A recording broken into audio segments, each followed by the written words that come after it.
Hello, Eastside kids. My name is Teacher Tony, and I'm super excited that you joined us today. If you go down to the description down below, we have some awesome worship songs that you can sing and dance along to at home. All right, before we get into our lesson today, I have a few rules to go over. Our first rule is to be kind. We need to be encouraging and nice to everyone that we know. Oh, hey, Teacher Catherine. Hey, Teacher Tony. Want to hear my poetry? Okay, great. So, the moon and the moon. Oh, no, wait. Let me restart that. The moon and the stars are big and very bright. I think I will gaze at them this very fine evening. Boo! That has to be the worst poem I have ever heard. Like, how do you not rhyme bright with night? Katerina, that wasn't very nice. Even if you didn't like Teacher Catherine's poem, we as Christians still have a responsibility to be uplifting and encouraging to each other. You should apologize. I'm sorry, Teacher Catherine. Your poem was it was very special. It's okay. My poem wasn't that great anyways. Well, poetry can be pretty hard. As the words fall somber on the pipers that you hold, as each line's joy quickly turns to cold, you realize swiftly that poetry is a fickle creature, but also that the words you write are your heart's best teacher.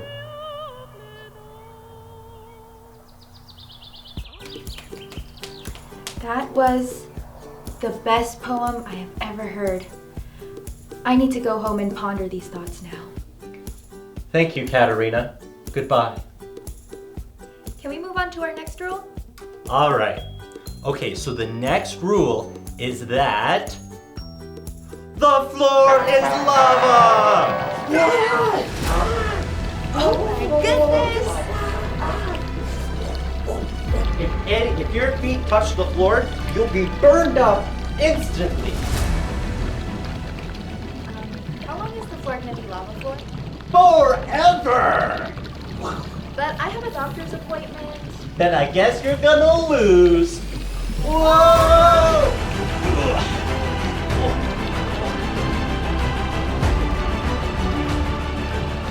Oh, look, Teacher Tony, a cookie! What? Where? Wait a minute. Oh man, I'm toast. Sorry.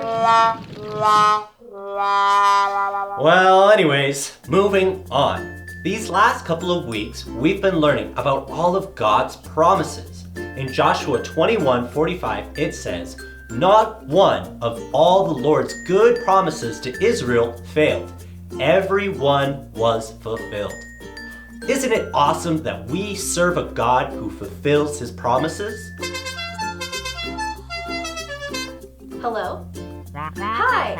Yeah, you promised me 4 penguins to be shipped here by this afternoon. What do you mean something happened with the shipping? They're going to Madagascar? No, I don't want lemurs, I want penguins. I already set up a tundra exhibit, and do you know how many cans of tuna I already bought? Hello? He hung up. Is everything okay, Teacher Catherine? No, I ordered penguins for my zoo exhibit, but then they messed up the shipping. They promised me 4 penguins, but they are not keeping their promise. I'm really sorry, Teacher Catherine. It can really hurt us when people don't keep their promises, which is why we're so thankful that our God does keep his promises, even when it seems like all hope is lost. In fact, we have a Bible story about this, so let's go.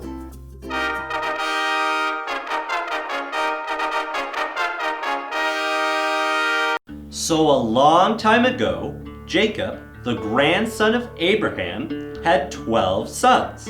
But he had a son named Joseph who he really liked. In fact, Jacob liked him so much, he gave Joseph a very nice coat to wear. One night, while Joseph was sleeping, God gave him a dream that he would rule over all of his brothers and in a very great land. Joseph told his brothers about this dream, which maybe wasn't a good idea because they got really mad at him. They didn't much like the idea of being ruled over by their brother. So the brothers thought about killing Joseph because they were so mad at him.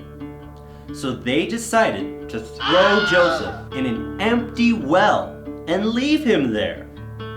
Then they saw some slavers walking by, so they thought they could sell Joseph for some silver and they'd never see him again.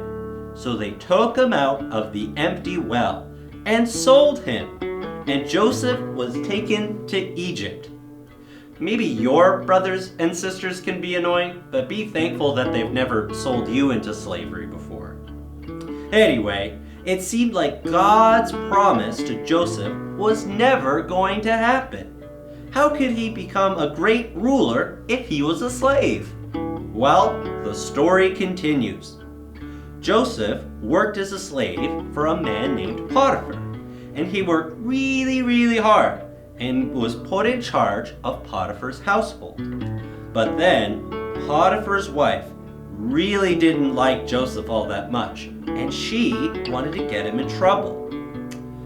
Because Joseph was a man of God, and he followed all of God's rules and tried his best to be the best person he could be, which really ticked Potiphar's wife off. So Potiphar's wife told all sorts of lies about Joseph and got him in really big trouble with Potiphar.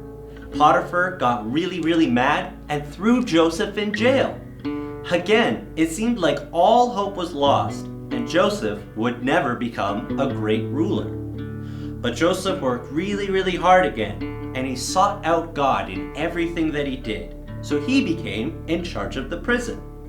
And while in charge of the prison, other inmates would tell Joseph their dreams, and he would tell them what it meant.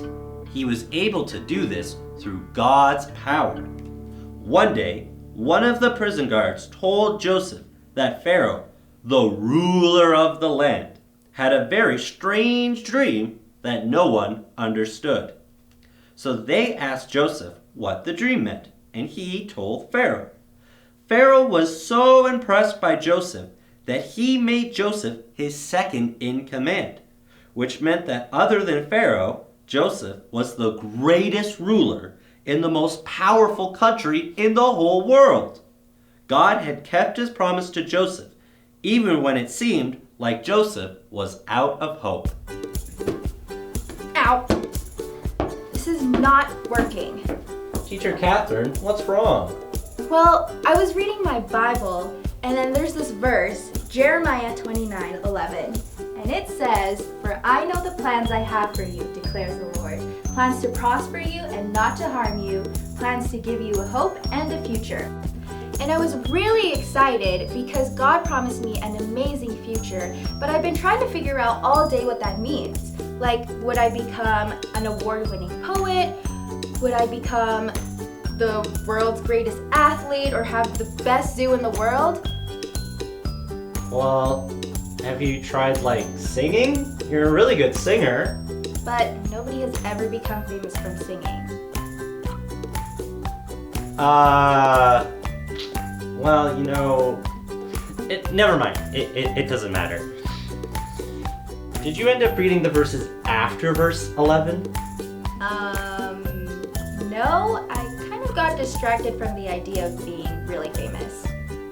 Well, verses 12 to 13 say, "Then you will call on me and come and pray to me, and I will listen to you, and you will seek me and find me when you seek me with your whole heart." You see, kids, we will never experience the amazing life that God has planned for us if we don't follow him. He does have a plan for each and every one of us, though, and he had a plan for Joseph. He gave this plan for Joseph's life through a dream. And Joseph knew that in order to have this life that God planned out for him, he needed to follow God.